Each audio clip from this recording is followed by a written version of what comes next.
8월 31일 실시되었던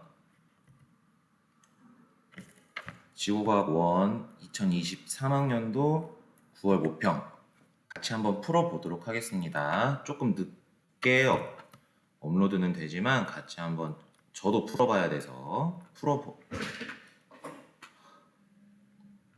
1번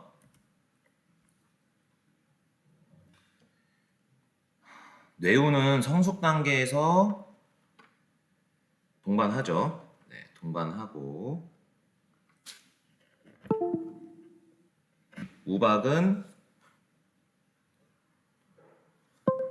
주로 층운형 구름에서 생기죠. 자, 그리고 아니죠. 층운형 구름 아니라 적운형 구름에서 생기죠. 지금 이게 USB가 다시 껐다 뽑았다가 켜는 바람에 자, 황사는 주로 여름철 아니죠. 황사는 주로 봄, 가을철에 여러분 주로 나타나죠. 중국에서 불어오는 그 바람, 뭐 양쯔강 기단의 영향을 받을 때 하니까 C 아니고 B 아니고 A만. 그래서 다 1번 체크를 해주시면 되겠습니다. 자, 2번 상부 멘틀에서만 대류가 일어난다. 기억, 판을 이동시키는 힘의 원동력을 설명할 수 있죠. 멘틀의 대류로. 해양 지각의 평균 연령이 대륙 지각의 평균 연령보다 적은 이유를 설명할 수 있다. 왜냐하면 해령에서 지금 생성되고 있죠. 지각이. 그리고 해구에서 죽고 새로 생겨나는 거는 바로 해령에서 해양 지각이 생성이 되기 때문에 이렇게 되는 거죠. 자, 뜨거운 플룸이라는 건 열점인데 지금 열점은 여기 멘틀과 외핵 사이의 경계에서부터 상승을 하기 때문에 얘는 설명할 수 없어요. 4번 체크를 해주시면 되겠습니다. 자, 3번.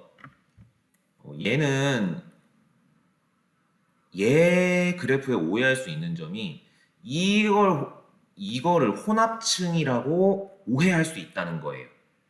근데 그게 절대 아니다. 혼합층이 아니라 오히려 혼합층이 두꺼운 곳은 유해주예. 왜? 0m부터 표층부터 50m까지 수온의 변화가 없잖아요. 그러니까 얘는 굉장히 바람이 거세게 부는 지역이라는 거죠. 그래서 잘 풀어보면 수온만을 고려하면 해 수면이라고 했으니까 자, 산소 기체 용해도는 수온이 낮을수록 용해도는 높죠. 그렇기 때문에 해수면은 0m에서 22도, 얘는 0m에서 14도니까 용해도는 A가 B보다 작아야 하는데 크다고 했으니까 땡. 수온이 14도인 해수의 밀도 여기죠. 해수의 밀도는 온도는 똑같으니까 염분으로 봐야겠죠. A가 B보다 작다. 염분 보면은 자, A는 여기, B는 여기. 그러니까 염분은 A가 B보다 작다. 그럼 해수의 밀도는 A가 B보다 작겠네요. 그렇죠. 자, 혼합층의 두께 아까 얘기했죠. A가 B보다 두껍다. 이거 보고 두껍네 하면 틀립니다. 땡. 답은 2번.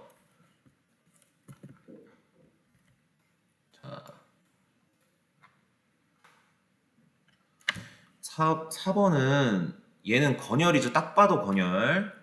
딱 봐도 건열. 자, 니은 전등빛을 충분히 비추었을 때 변화된 점토 표면의 모습이 이렇게 된 거죠. 자, 건열은 기억에 해당한다. 맞고 건조한 환경에 노출되어 표면이 갈라진 모습은 니은. 맞죠? 네, 맞죠.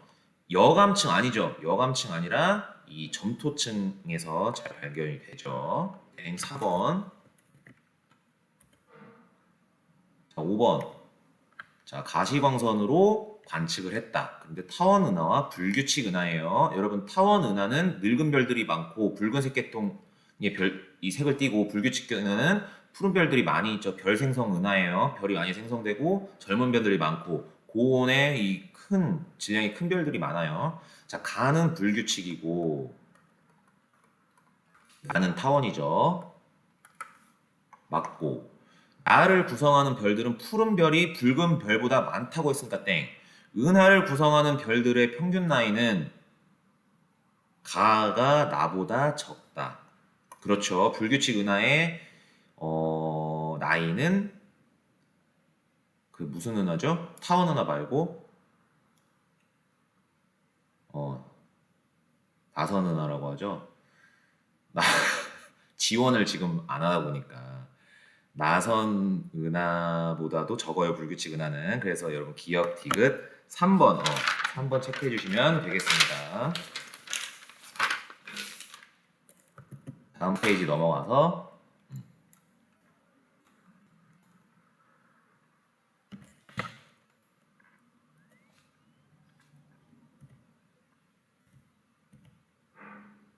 뭐 나타냈대요. 자, 보도록 합시다. 반지름은 기억이 니은보다 작다. 자, 반지름은 분광형에 따른 흡수선의 상대 세기를 나타냈다. 반지름은 기억이 니은보다 작다. 자, 지금 광도는 같죠. 기억 니은이 광도 동일.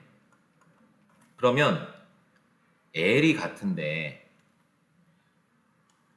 R과 T, R제곱과 T의 4제곱으로 이 되는 요것이 다르다는 거죠. 그런데 온도는 기억이 높아요. 니은이 온도가 낮아. 얘는 온도가 높아. 고온, 얘는 저온. 그런데 광도는 같아. 그러면 반지름은 누가 더 커야겠어요? 그렇죠. 반지름은 니은이 더 커야겠죠. 저온인데 온도는 낮은데 광도는 똑같아. 그러면 뭐밖에 없어요? 그렇죠. 반지름밖에 없죠. 반지름이 당연히 니은이 더 커야 된다는 거지. 그래서 반지름은 기억이 니은보다 작아야 되는 게 맞습니다. 자, 광도 계급은 니은과 디귿이 같대요. 아니죠. 여러분들 딱 봐도 뭐 딱 보면은 뭐 모를 수는 있지만 광도 계급은 여러분 그 광도에 따라서 나눈 계급인데 이거 광도 계급이 같을 수가 없죠. 얘는 주계열성 정도 되겠네요. 태양보다는 온도가 낮고 광도가 낮은. 그래서 주계열이 여러분 이런 식으로 주계열이 쭉 늘어져 있으면은 니은은 지금 뭐 초거성, 뭐 거성 뭐 이런 큰 별이라는 말이죠. 광도 계급은 니은과 디귿이 같을 수가 없습니다. 주계열성은 이제 5등급, 저기 뭐야 초거성이나 거성은 1등급, 3등급 이렇게 되죠. 그러니까 땡. 디귿 이 온도에서는 지금 이 수소 원, 이 A0에 해당하는 온도가 여러분 1000켈빈인 건 알고 계시죠? 그리고 디귿 같은 경우는 태양이 이 정도 되니까 G2형인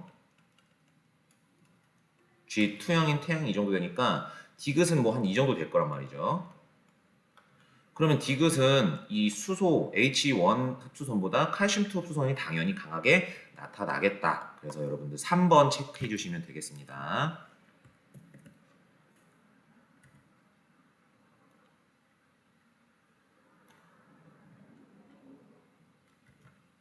현생 누대 동안 대멸종이 일어난 걸 나타냈다. 생물 과해 멸종 비율은 A가 B보다 높지 않죠.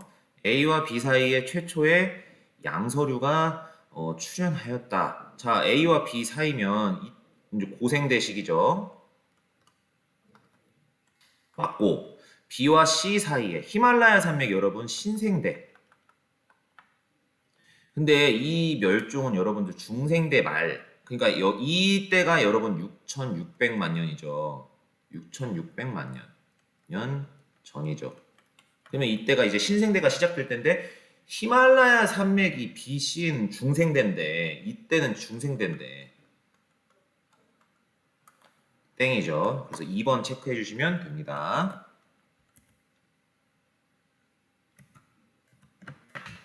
뭐 이렇게 됐어요.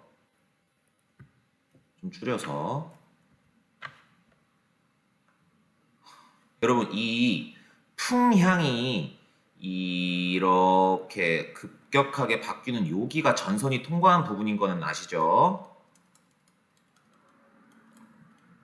전선이 통과할 때 항상 풍향, 뭐 기압, 뭐 온도 이런 게 급격하게 변합니다. 이때 전선이 통과를 한 거예요.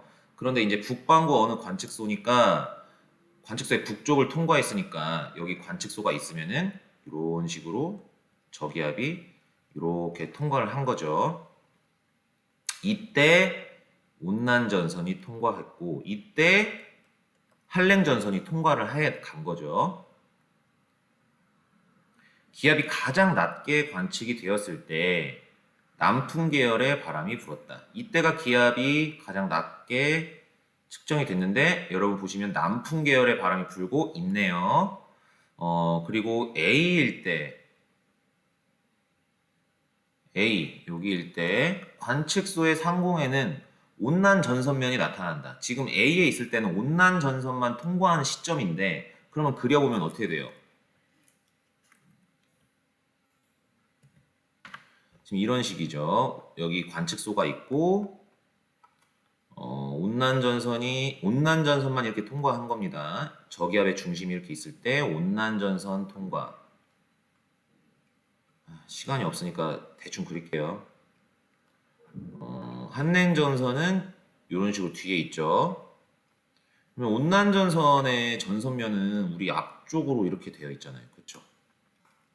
그리고 한랭전선의 전선면은 이 뒤쪽으로 이렇게 급격하게 생기고 여기는 이쪽 온난역 쪽에는 전선면이 없어. 이거 많이 물어보는 문제 중에 하나입니다. 온난 전선면이 상공에 나타나지 않는다라고 여러분 체크를 해주셔야 돼요. 자, 그리고 관측소에서 B와 C 사이에서 자, B와 C 사이에서 자, B 바로 직전에 한랭전선이 지금 통과했죠. 이 한랭전선이 통과한 다음에 저군형 구름이 관측되겠죠. 그래서 기억 티그 3번 체크해 주시면 됩니다. 어?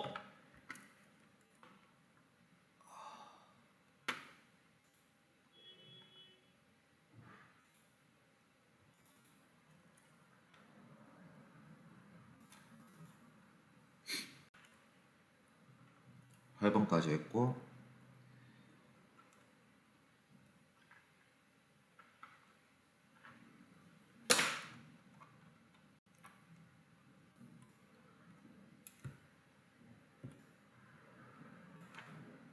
9번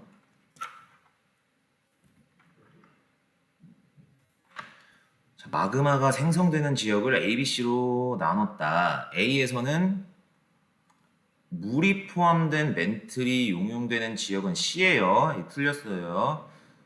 생성되는 마그마의 SiO2 함량 퍼센트는 B가 C보다 높죠. 왜냐면 C는 여기에서는 현무암질 마그마가 만들어지는데 이 현무암질 마그마가 상승하면서 지금 얘는 얘는 지금 대륙지각의 그것이죠. 대륙지각인데 대륙지각이 용용되면은 화강암질의 마그마가 생기죠.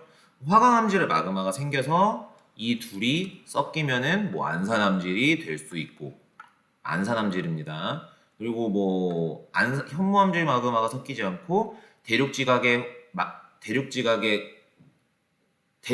그냥 그대로 녹으면은 걔는 뭐 화강암질 마그마가 될 수 있겠고요. 자, 기억이 뭡니까? 자, 여러분 이 용용 곡선 보면 얘는 멘틀의 용용 곡선이고 얘는 물이 포함된 멘틀의 용용 곡선일 거고 얘는 그 물이 포함된 화강암의 용용 곡선이죠? 이거를 알고 있냐? 이게 뭐가 뭔지 알고 있냐? 보통의 지금 것에서는 뭐가 뭔지 곡선이 나타내는 걸 알려줬었는데 여기서는 이제 안 알려준 거. 그러니까 좀 난이도가 더 올라갔다고 볼 수 있겠죠. 그래서 C 아니죠. 기억은 저기 B입니다. B 지역에서 화강암이 녹을 때 나타나는 겁니다. 10번.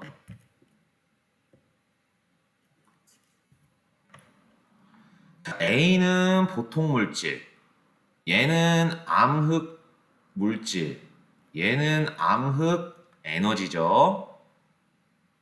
이 중력 렌즈 현상은 여러분 암흑 물질에 의해서 나타나죠. A는 보통 물질입니다. 나를 이용하여 B가 존재함을 추정할 수 있죠. 일단 여기까지 했고, 니은이 문제인데, 여러분, 이 우주가 팽창하는 동안, 이 비율은 감소한다가 뭐냐면, 여러분, 이 우주가 팽창하면서 나오는 에너지가 암흑 에너지예요. 그러니까 예전에는 이 암흑 에너지가 이 68.3%를 차지하지 않았어요. 오히려 이 암흑 물질 또는 엄청 예전에는 보통 물질이 더 많은 양을 차지했었어요. 그 그래프가 있는데 혹시 질문이 있으면 그 그래프를 찾아가서 그거에 대해서 한번 소개를 해줄 수는 있는데 지금은 풀이 시간이니까. 근데 지금 우주가 팽창을 이제 해버리면서 우리 암흑 물질하고 이 보통 물질은 새로 생성되지 않죠. 우리 빅뱅 우주론에서. 그런데 공간에 이 존재하고 있는 암흑 에너지는 계속 더 많아진단 말이. 그러니까 이 C의 비율은 계속 증가하고 그 증가함에 따라서 전체는 100%니까 B는 당연히 거기에서 감소를 할 수밖에 없죠, 비율은. 그럼 얘는 이것은 분모는 계속 커지고 이거는 저기 뭐야 B는 계속 분자는 작아지니까 감소를 하죠. 그러니까 니은도 맞고 5번이 정답이 되는 겁니다. 이거는 이제 저기 뭐죠 그게? 대기대 순환을 이야기한 거죠. 평균 자오선 순환인데, 그러니까 연직이 아니라 이 위도와 수직한 방향으로 극방향으로의 적도에서 극에서 적도를 이루는 이 선상으로의 이 순환을 이야기를 한 거예요. 지금 보면 북쪽 방향을 향하는 에너지 수송이 당연히 북반구겠고 이 마이너스 남쪽 방향을 향하는 곳이 남반구예요. 그러니까 이게 북반구고 이게 남반구라는 거죠. 자, 그리고 이 위도에서는 헤들리, 여기는 페렐, 얘는 극순환이 존재하고 극과 헤들리 순환은 직접 순환인데 페들리 순환은 간접 순환이죠. 자, A에서는 간접 순환이 위치한다 맞고 B에서는 헤들리 순환에 의해 에너지가 북쪽 방향으로 수송되다 맞고 맞죠? 캘리포니아 해류는 아니죠. 캘리포니아 해류는 북반구 이 아열대 순환에 저기 이제 저쪽에서 내려오는 한류죠, 여러분들. 근데 C는 여러분 여기 남반구잖아. 남반구에서는 캘리포니아 해류가 없죠. 3번 체크해 주시면 되겠습니다.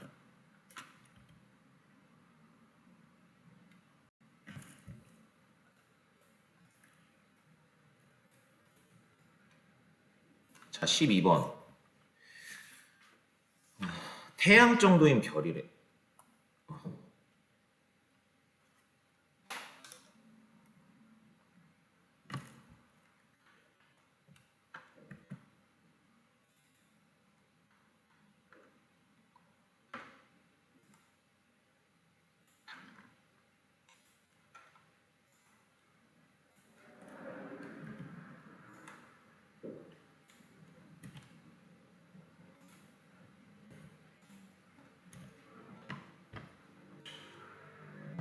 편집 없이. 자, 태양 정도인 별이래요.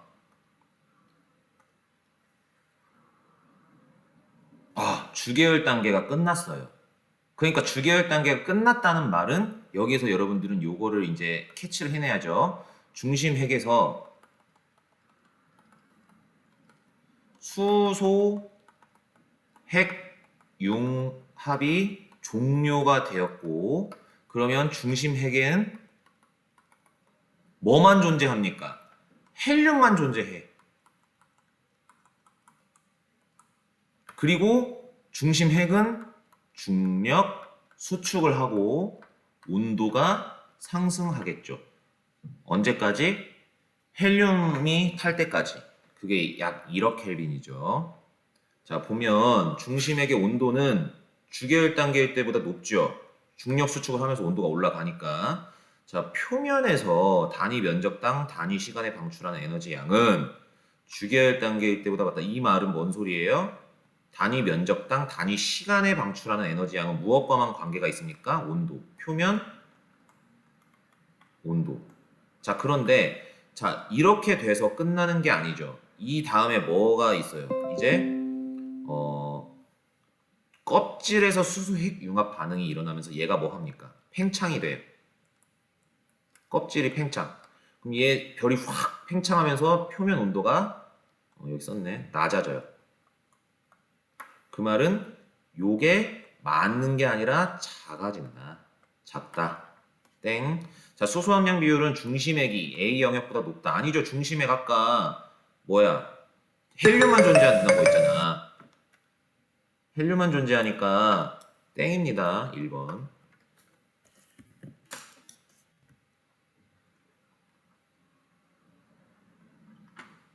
태풍.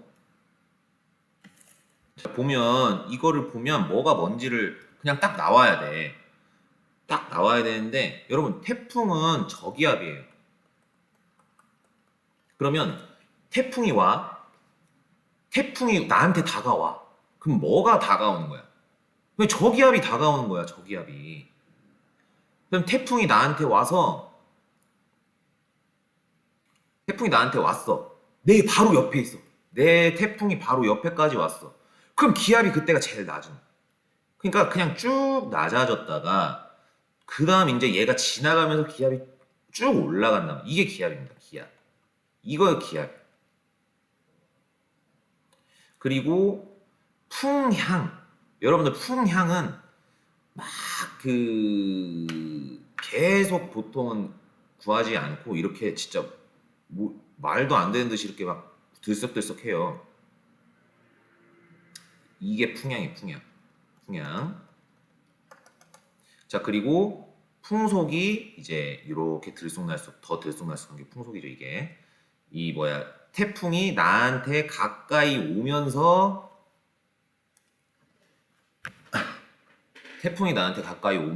이렇게 올라가고 태풍의 중심은 지금 중심이 가까이 왔네. 중심을 지나갔죠.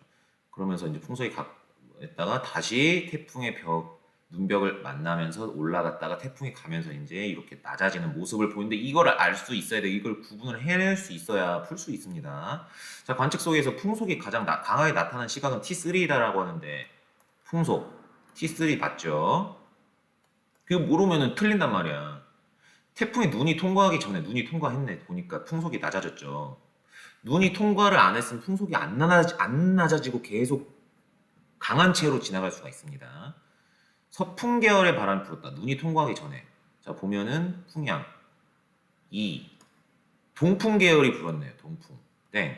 관측소에서 공기의 연직 운동은 T3가 T4보다 활발하다. T4는 이때인데 여러분 연지 운동. 여기 지금 문 벽에서 엄청나게 위로 올라가면서 구름 만들어면서 비 쏟아내리고 있잖아요. T3에서. 이때는 태풍이 눈인데 굉장히 약한 하강 기류가 존재하죠. 그러니까 T4보다 T4보다 T3가 활발해야 되는데 T3가 더 활발하다고 한 거죠? 땡. 1번. 응? 아니지. T3가 더 활발하지. 제가 방금 T3가 더 활발하다고 했는데 조금 잘못 체크를 한 것 같아요. 이겁니다, 이거. 기억 티귿. 13, 14번이 있네.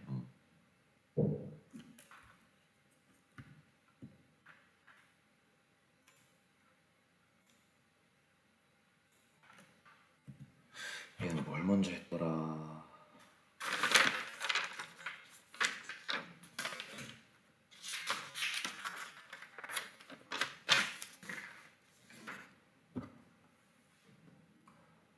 지금 보면은 복사 에너지를 최대로 방출하는 파장 기억이 니은보다 길다. 이거는 이제 표면 온도를 얘기하는 거죠.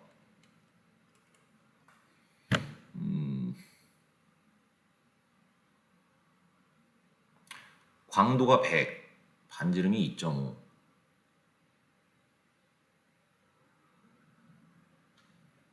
태양이 1인데 반지름이 100분의 1이에요. 그러면은 우리는 r 제곱 t의 사승으로 지금 태양을 2일대로 두고 상대값을 나타낸 거니까 r 제곱 t의 사승으로 우리가 이 광도도 구할 수가 있겠네요. 자, 기역의 광도를 구해 봅시다. 그러면은 10의 제곱분의 1이죠. 곱하기 표면 온도가 10의 2분의 4가 되죠. 루트에 있으니까. 그럼 얘는 산수를 너무 못해서 10의 4승분의 1 곱하기 10의 제곱이에요. 그러면은 10의 제곱분의 1이니까 0.01이네요. 자, 광도 0.01. 그리고 얘 같은 경우는 100이니까 100은 2.5의 제곱. 2.5의 제곱 곱하기 t의 4승. 이거 하는 겁니다. 이거 니은. 그러면 얘를 나눠주면 10은 나누는 게 아니라 루트를 씌워주면 10은 2.5 곱하기 t의 제곱. t는 루트 2.5분의 10. 4를 곱하면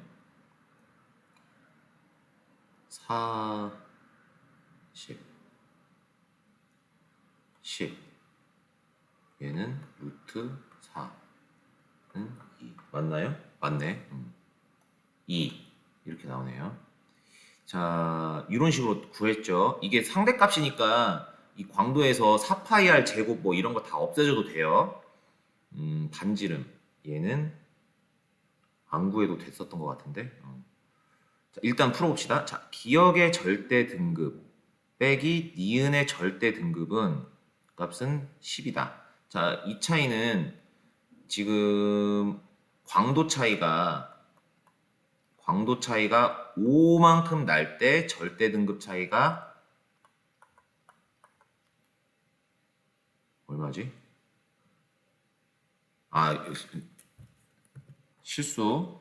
자, 광도가 100배 차이 날 때 절대 등급 차이가 5등급 차이 난다. 이거를 묻고 있는 거죠.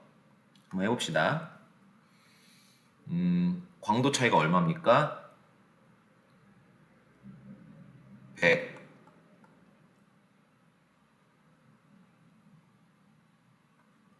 0.01. 이거는 1분의 만이죠? 그러니까 100 곱하기 100. 5등급 더하면 10등급이네요. 그래서 10이 맞습니다. 자, 그런데 기역의 절대 등급 빼기 니은의 절대 등급 값이니까 이 절대 등급은 어두울수록 크죠. 기역이 더 어두워요. 그러니까 더 큰 거에서 작은 걸 뺀 거니까 마이너스 10이 아니라 플러스 10이 되면 돼요, 여러분.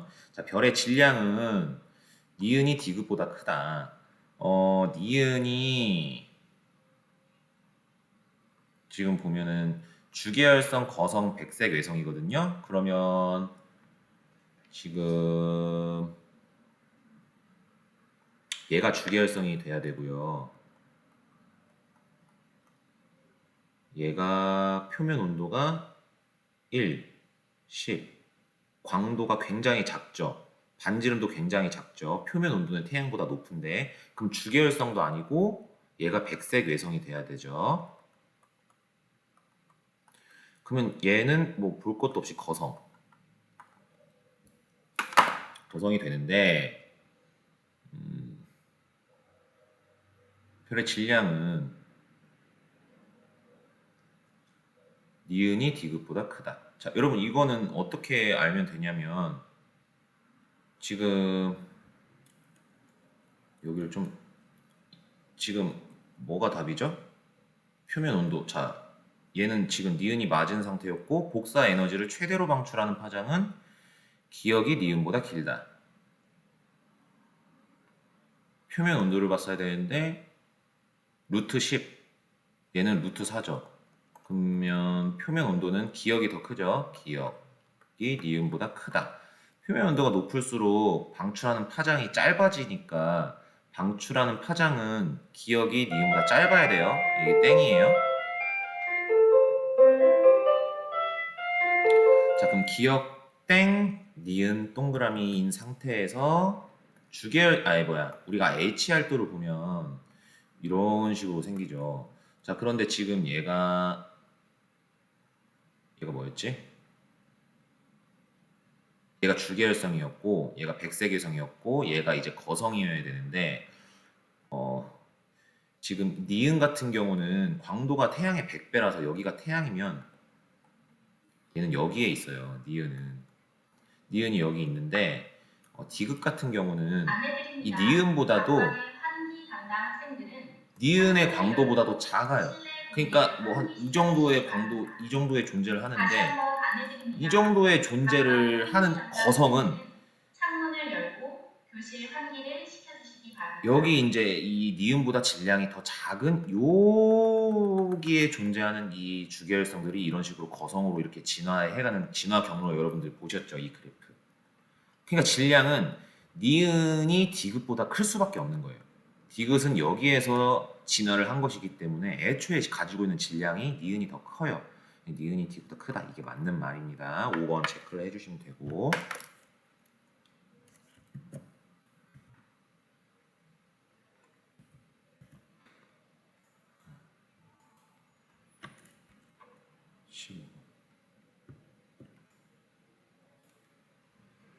뭐 저거를 나타냈대요.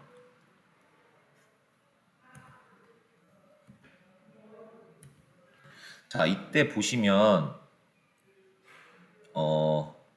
해면기압 편차를 보고 이제 우리가 알아내야 되는데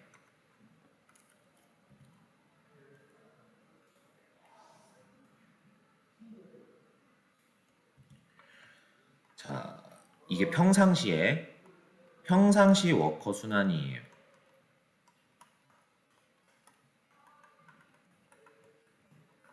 그러면 라니냐 때를 생각해 보면 항상 쉬워요. 라니냐 때는 어떻게 돼요?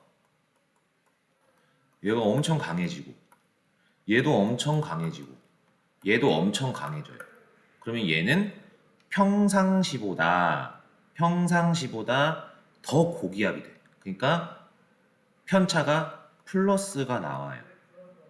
얘는 평상시보다 더 저기압이 되죠. 올라가니까 얘는 라니냐 때는 이런 식으로 나와야 된다. 그러면은 이 동태평양이 평상시보다 플러스 그리고 서태평양이 평상시보다 마이너스인 경우는 이때죠. 이 동태평양이 플러스인 경우 이때가 여러분 라니냐가 되는 거고 이때가 엘니뇨가 되는 거예요. 그러니까 이게 편해요. 왜냐면 라니냐의 방향이 평상시의 방향과 같은 방향에서 더 세지는 거기 때문에 엘니뇨로 생각하려면 조금 복잡해질 수 있으니까. 자, 그런데 이때는 또 어느 시기입니까?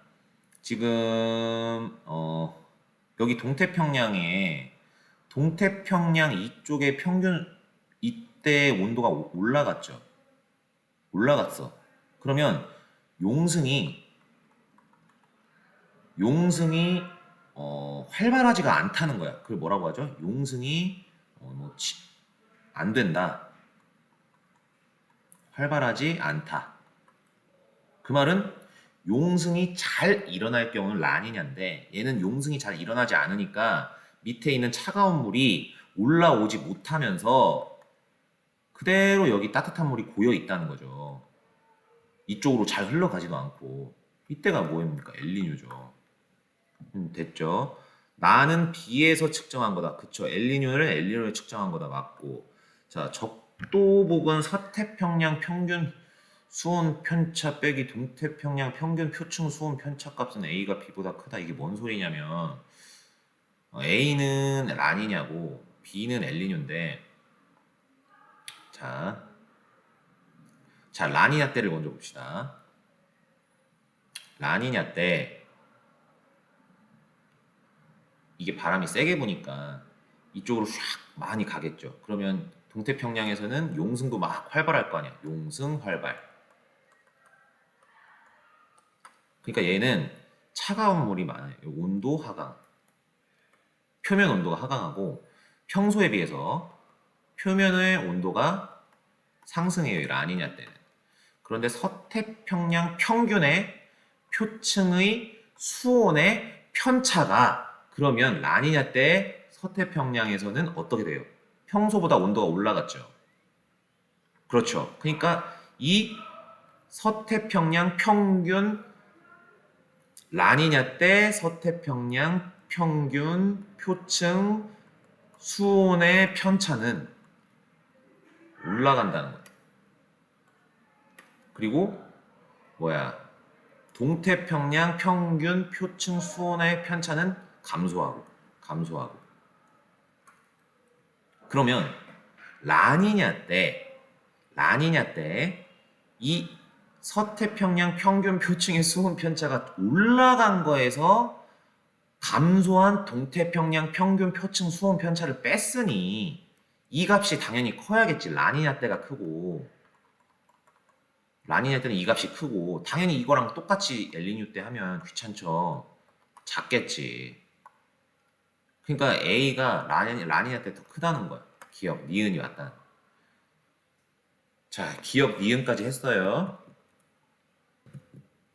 지워져라.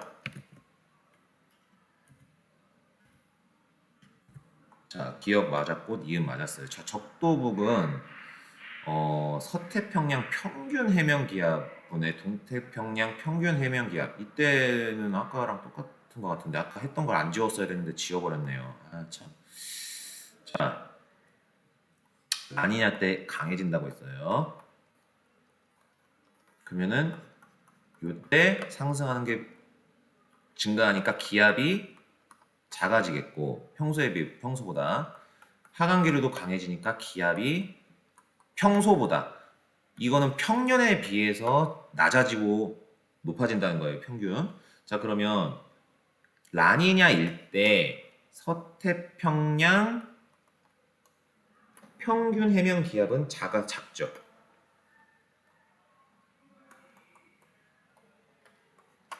동태평양 평균 해면 기압은 올라가죠. 그러니까 이 값이 분모가 작아지고 분자가 커지니까 A일 때 라니냐 때는 이 값이 증가하게 되고 엘니뇨일 때는 당연히 반대가 되겠죠. 감소한다. A가 B보다 크다고 했으니까 디귿도 맞네. 그러네요. 그래서 기억 니은 디귿 체크해 주시면 됩니다. 큰일 났네.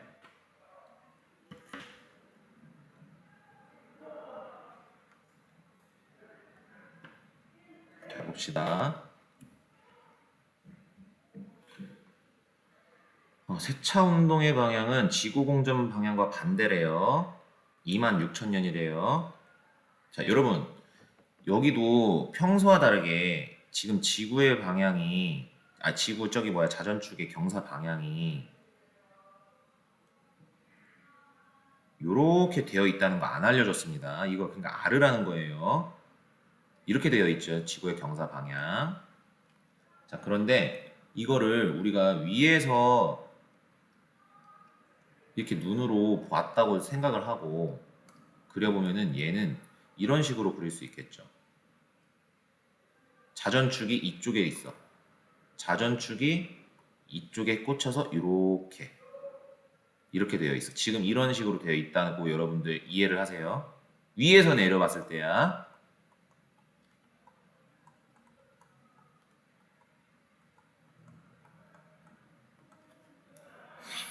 알겠죠? 자, 그러면 6,500년 전이니까 지금 13,000년의 반절이야. 반절. 자, 그런데 세차 운동의 방향은 이런 식으로 되죠. 지금 현재 이 방향이죠. 자전축이 이렇게 돼 있어. 그러면 13,000년 6,500만 년이 지나면 어떻게 돼요? 얘가 위에서 내려봤을 때야. 이런 식으로 되겠죠.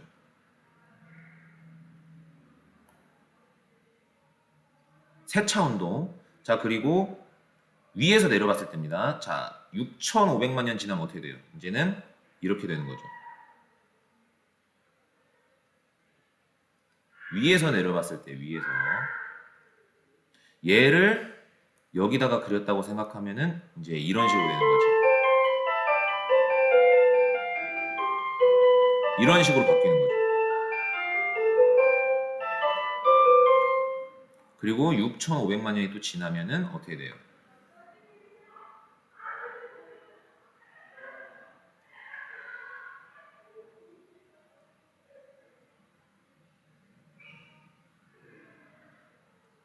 이런 식으로 이제 점점 이 방향이 지구 자전 방향의 반대다. 그러니까 시계 방향으로 회전한다 이게 그 말이죠. 자, 근데 이제 6,500년 전이야. 전에는 어땠냐? 한번 봅시다.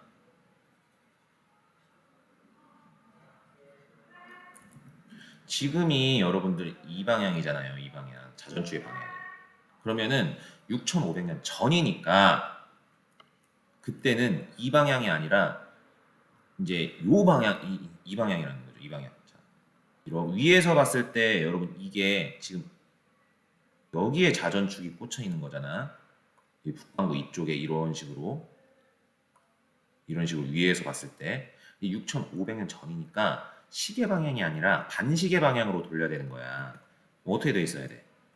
여기에서 여기에 이쪽에 북반구 이쪽에 꽂혀 있고 이런 식으로 이렇게 되어 있다는 거죠. 그래서 여기에서도 이렇게 북반구가 이쪽에서 태양을 바라본 여기가 북반구의 여름이 된다는 거야. 여기서도 이쪽이 자전축이 저쪽을 바라봐서 여기서는 북반구가 겨울이 되고 이쪽을 바라본다는 거죠. 그래서 여름, 가을, 봄이네. 이런 식으로 된다는 거죠. 이렇게. 이거를 여러분들이 그릴 줄 알면 문제는 그냥 풀리죠. 자, A가 여기죠. A가 여기인데 A 부분에서 북반구는 겨울철이다. 맞게 돼요. 그래서 이때가 북반구의 겨울입니다. 자, 그리고 35도, 북위 35도에서 기온의 연교차는 약 6,500년 전이 현재보다 작다. 자, 35도에서 기온의 연교차 볼게요.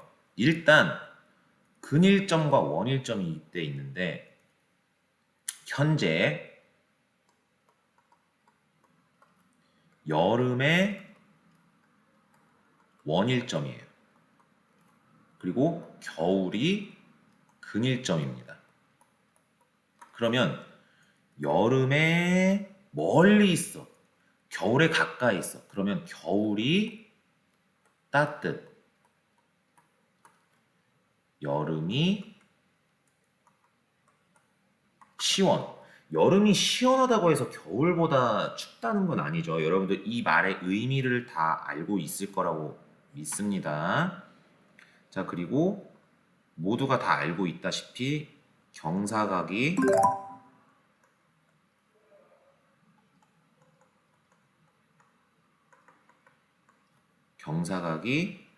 클수록 연교차가 커진다는 것도 여러분들 다 알고 계세요. 맞아요. 자, 북위 35도 6,000년, 500만 년 좀 봅시다.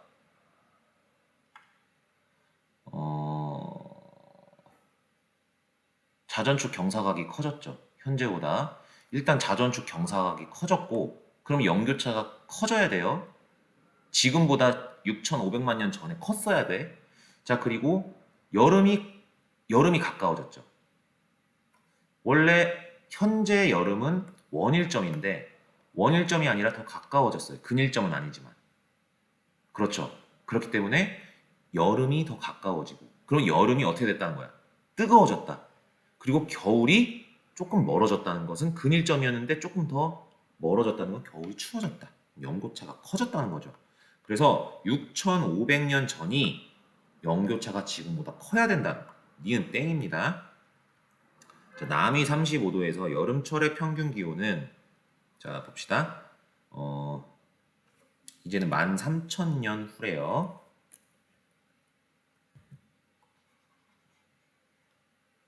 13,000년 후 봅시다. 자, 13,000년이 후니까 자 현재 파란색으로 자, 현재가 이런 식으로 되어 있죠. 이렇게.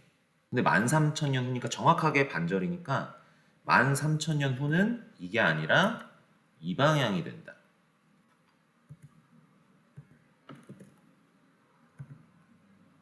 이 방향이 된다는 거죠. 자, 그러면은 여기다 써볼게요. 현재. 자, 현재. 남반구.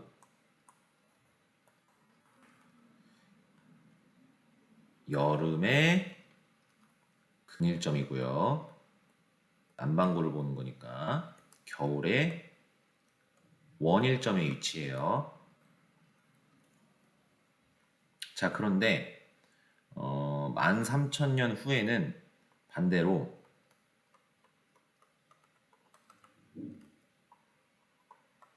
여름이 원일점이 되고요. 겨울이 근일점이 되는 거죠.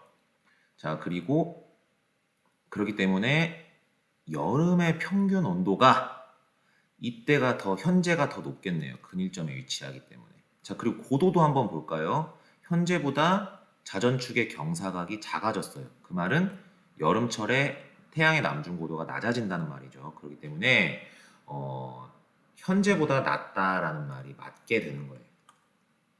여러분 이거 하나하나 다 따져봤는데 이거를 금세 이 머릿속에서 나올 줄 알아야 문제 풀 때는 빠르게 풀 수가 있습니다. 시간이. 자, 다음으로 넘어가서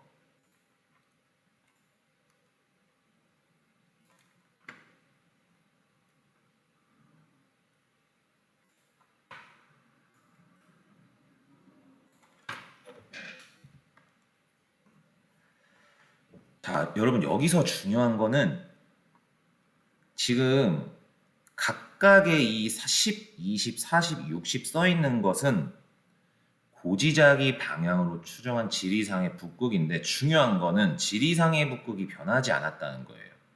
이거는 그냥 굉장히 쉽게 풀면 돼요. 자, 구를 생각을 해봅시다.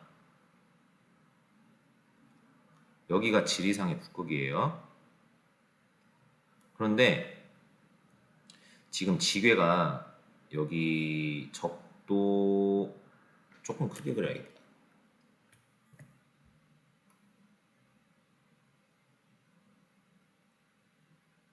하고 적도 그리고 여기 30도 부분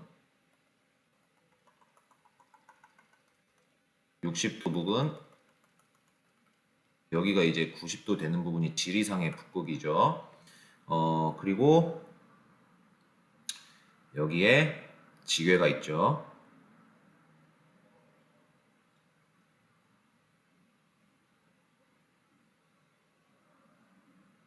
이렇게 하면 안 되겠다. 여기다가 지괴를 그리지 맙시다. 어디다 그리냐면 지괴가 여기 있어요. 여기가 지괴가 여기 있다고 봅시다. 지괴. 왜냐면 얘가 경도상으로의 움직임밖에 없으니까 얘가 지괴가 여기 있어요. 아, 죄송합니다. 오. 아,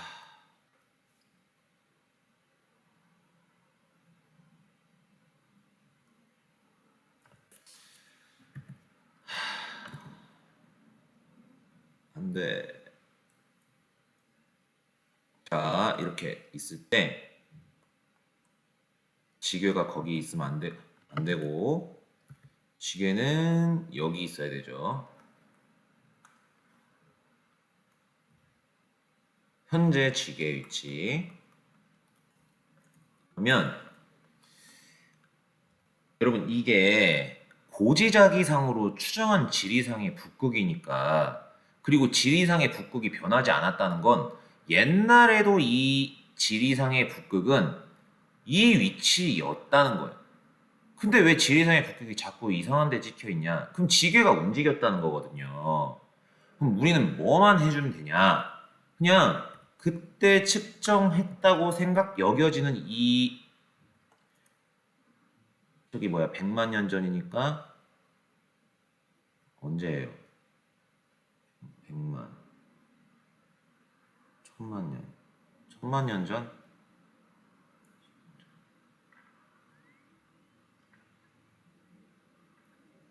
1000만 년 전인가? 자, 여기 10이라고 써 있는 이 10, 요 부분이 이 지리상의 북극과 일치하게끔 움직여주면 되는 겁니다. 움직여주면. 자, 그러면 어떻게 맞춰주면 돼요? 자, 이 10을 지리상의 북극으로 옮겨.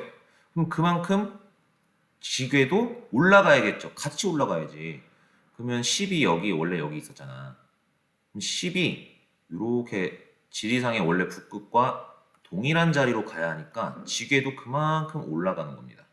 그래서 이 10, 100만 년 전, 1000만 년 전 전에는 여기에 지계가 위치해 있었어요. 여기. 자, 그리고 이 20은 100만 년 전, 1000만 년 전,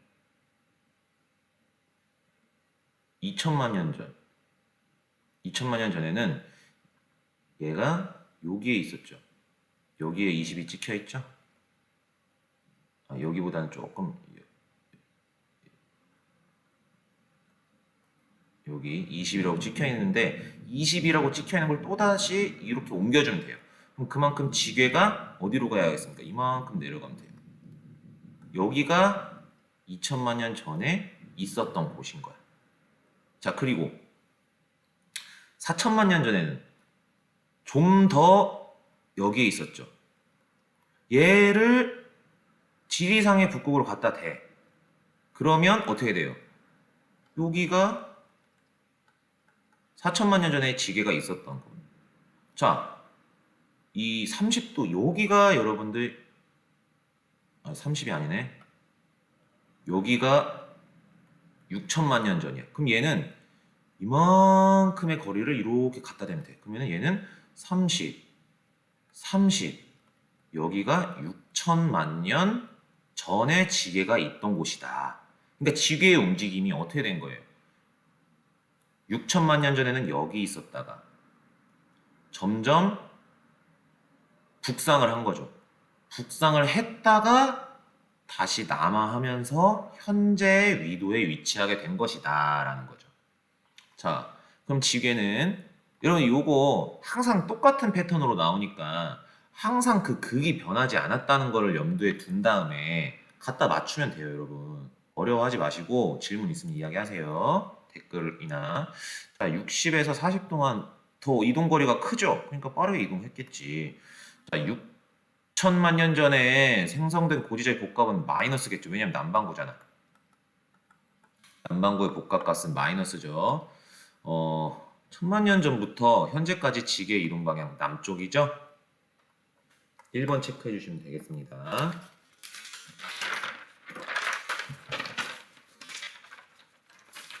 그 배터리가 조금 없어서 빨리 닳아서 충전기를 좀 가져와야 될 것 같아요.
8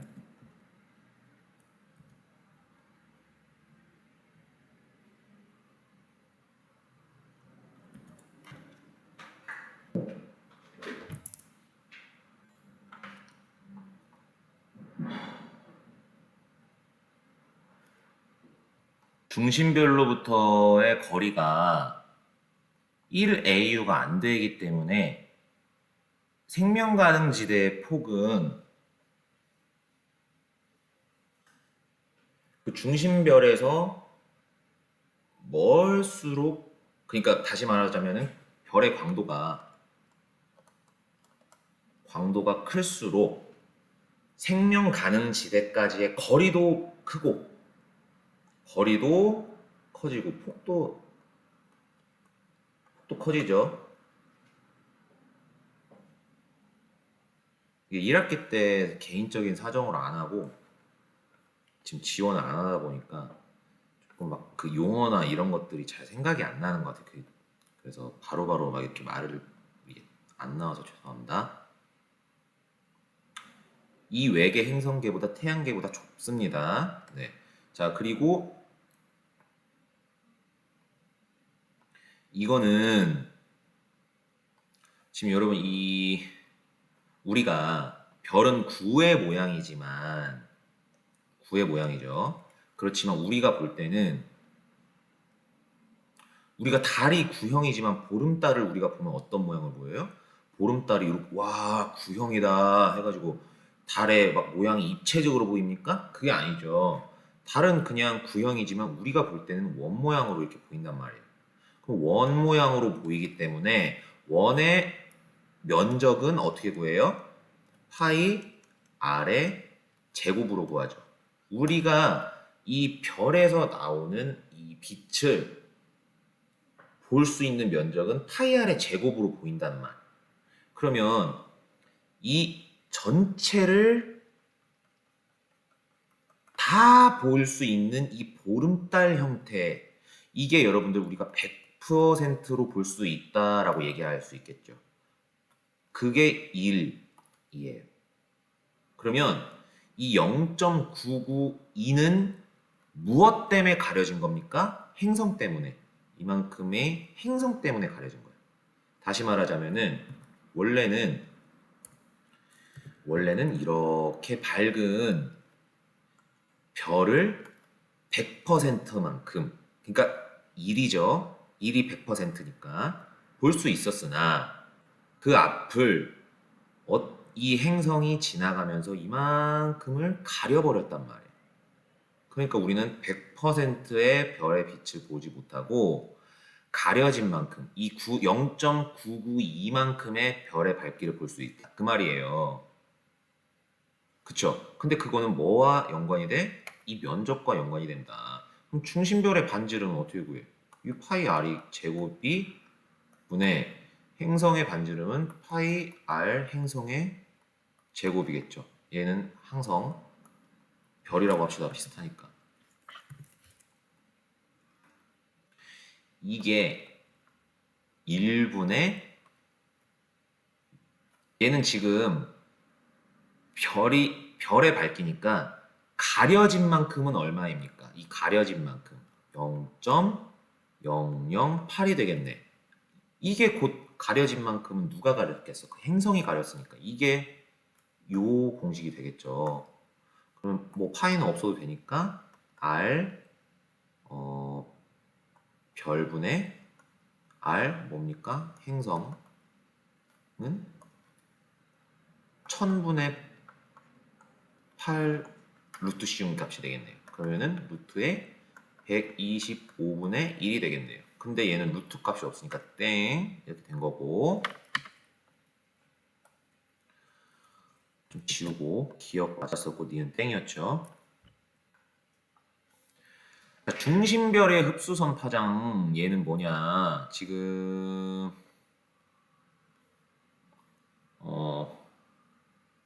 T2, T1인데 지금 T1하고 T2만 물었어요. 자, 그러면은 행성이 뭐 어디로 돌든 상관없어요. 어디로 돌든 상관없고 가장 중심에 있을 때가 여러분들 뭐 이렇게 합시다. 별. 여기다 다시 그려요. 크게. 여기 관측자가 있으면 이쪽이 시선 방향이니까 이쪽이 이제 T3가 되겠죠. 그리고 행성이 여기에서 이제 가리기 시작했죠. T2에서. 그리고 여기가 T1이라고 합시다. 그럼 뭐 T4, T5가 되겠죠. 자, 그러면 이때의 경우 행성의 공전 방향은 이 방향이야. 행성. 그러면 별의 공전 방향은 별과 행성의 공통 질량 중심을 중심으로 별은 정확하게 행성이 여기 있으면 별은 여기 있겠죠. 이런 공전을 하고 있겠네요. 그렇죠? 그러면 T1일 때 별, T2일 때 별, T3일 때 별 이런 식으로 될 거랍니다. 자, 근데 중심별의 흡수선 파장은 언제가 짧냐? 언제가 일단 제일 짧아야 돼요? 언제가 제일 짧아야 돼? 자,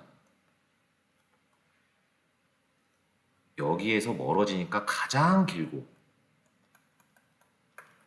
여기가 접근을 가장 빠르게 하는 곳이니까 가장 짧아야 되겠네.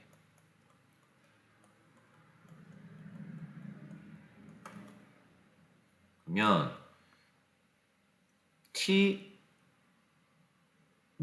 T2, T3로 갈수록 파장이 변화가 없어지는 거고 T1이 더 길고 T2가 더 짧아지고 T3는 파장 변화가 없고 이런 식으로 변하는 거죠. 그래서 T2가 T1보다 짧다가 이제 맞는 답이 되겠네요. 그래서 5번 체크해 주시면 되겠습니다. 이거는 여러분들 행성으로 생각을 하게끔 그림이 주어지고 결국 우리가 생각을 해야 되는 건 그것과 공통질량 중심을 함께 돌고 있는 별이기 때문에 항상 그거를 놓치지 않고 끌고 가서 별로 생각을 해줘야 우리가 풀 수 있는 거예요. 그걸 항상 놓치지 마시기를 바랍니다. 자, 20번, 19번.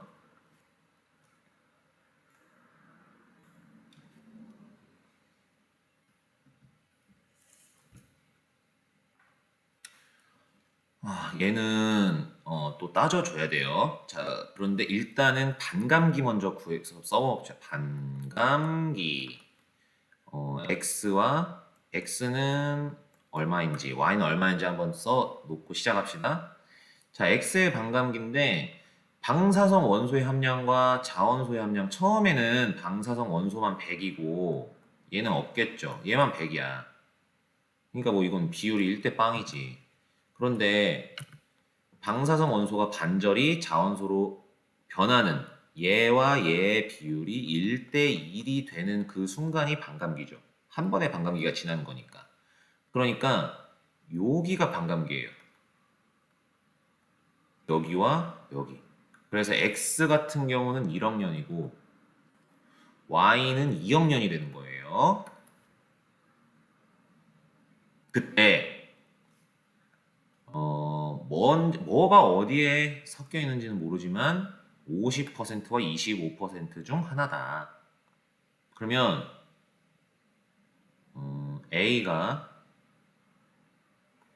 A가 어,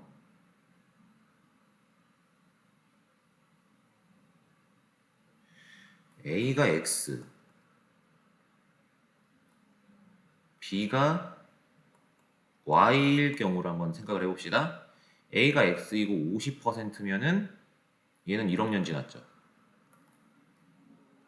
여기 써줄게요.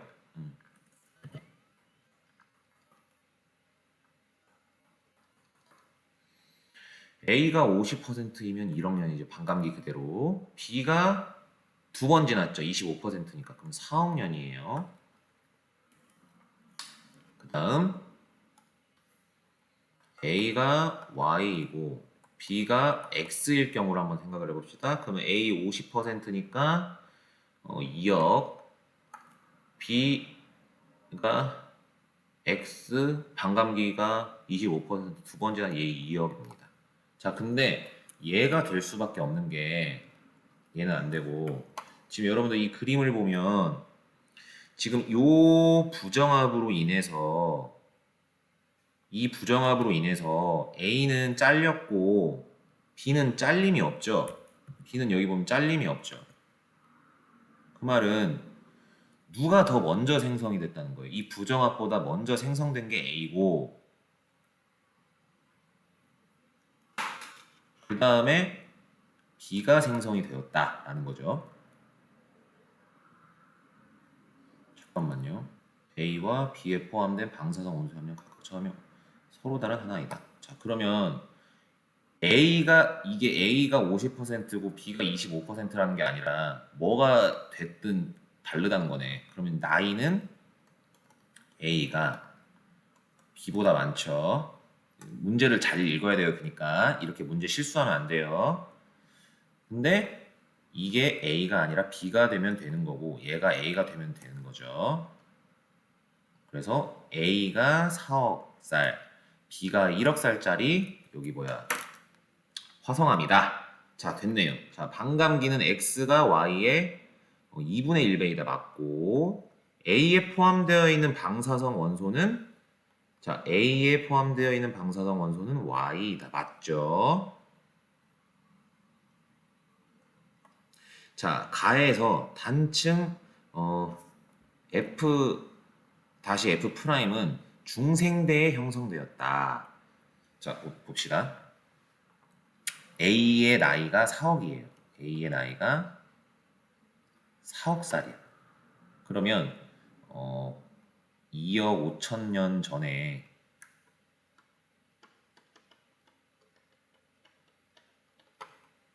까지 해서 이때 중생대가 시작됐어요.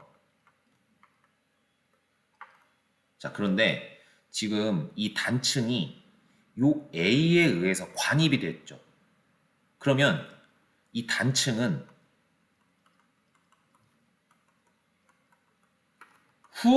단층이 먼저 있은 후에 A 생성이 되었다는 거죠.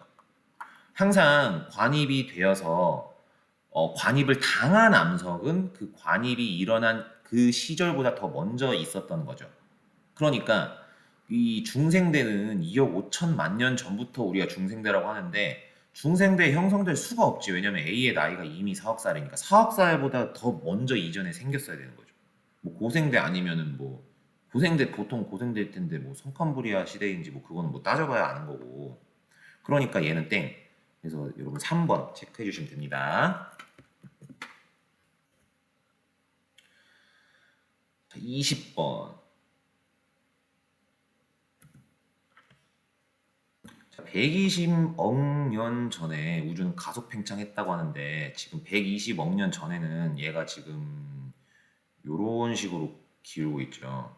그러면 가속 팽창이 아니죠. 팽창은 하는데 그 속도가 감속하고 있죠. 팽창을 일정하게 팽창하는 거는 이제 뭐 이렇게 직선 상태로 이렇게 팽창한 게 일정하게 팽창한 거고 거의 이때 많이 일정하게 팽창을 등속 팽창을 하다가 이 감속 팽창 이렇게 되고 있죠. 가속 팽창 아니에요. 현재 부근에 와서 지금 가속 팽창하고 있는 거예요. P에서 방출된 파장 람다. P에서 방출된 파장이 람다였대요. P가 어디죠?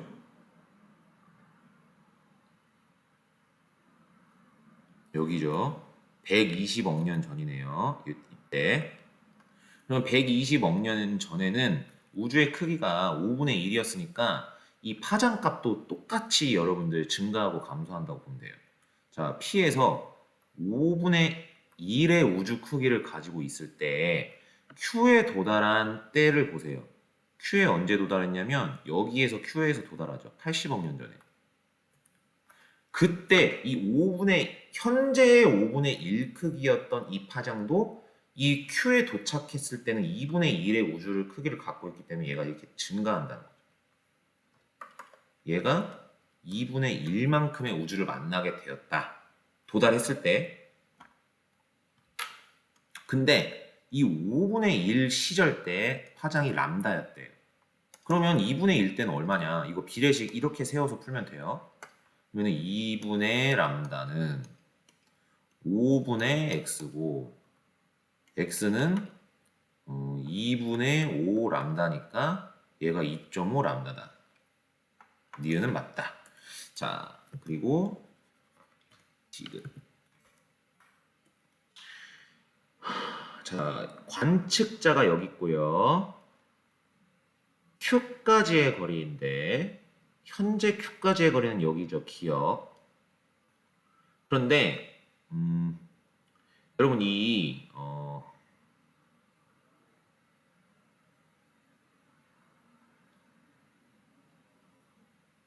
Q에서 이 P에서 Q까지의 거리는 이미 이때도 공간이 있죠. 공간이 있고 이때도 공간이 있는데 이 Q를 지난 이 빛이 80억 년 전에 출발했던 이 빛이 80억 년이 되어서 여러분들 이제 도착했어요. 80광년이에요. 80광년 동안 온 거야. 80억 년 동안 온 거야. 그런데 그 80억 년 동안 빛이 이제 도달을 했는데 우주는 계속 넓어지고 있죠. 그러니까 이때 출발을 해서도 우주는 계속 넓어지는데 이 도달할 이 거리도 80억 년보다 더 공간 팽창에 의해서 현재는 80억 광년보다도 더 멀어져 있다는 거죠. 공간이 계속 팽창하기 때문에 빛은 80억 년이 걸렸다고 해도 이미 이때는 80억 광년보다는 작았을 거예요. 80억 광년보다는 작았으나 빛도 출발하면서 여기가 공간의 팽창함에 따라서 얘도 더 먼 거리를 달리게 되어서 80억 년이라는 시간이 지나서야 이제 도달을 했는데 그럼에도 공간은 계속 팽창하기 때문에 이 관측자와 이 Q 사이의 거리는 80억 광년보다 더 이제 멀어지게 된다. 현재는. 그러니까 뭐 말이 지금 매끄럽지 않아서 그러는데 이때는 80억 년보다 작았지만 점점 늘어나면서 빛이 결국은 80억 년 걸려서 도착하게 됐고 지금은 그거보다 더 멀어진 상태로 된다라는 거죠. 지금 거리가 80억 년이 아니라는 거죠. 점점 더 팽창해가기 때문에 땡. 그래서 2번 여러분 체크해 주시면 됩니다. 여러분들 혹시 뭐 세부 문항이나 아니면 또한 어떠한 개념에 대한 질문이 있으면 저도 계속 공부를 해야 하는 입장이니까 댓글이나 이런 데 적어주시거나 아니면 뭐 그러면은 저도 좀 더 공부를 하면서 같이 알아볼 수 있는 기회가 될 것 같습니다. 네, 고맙습니다.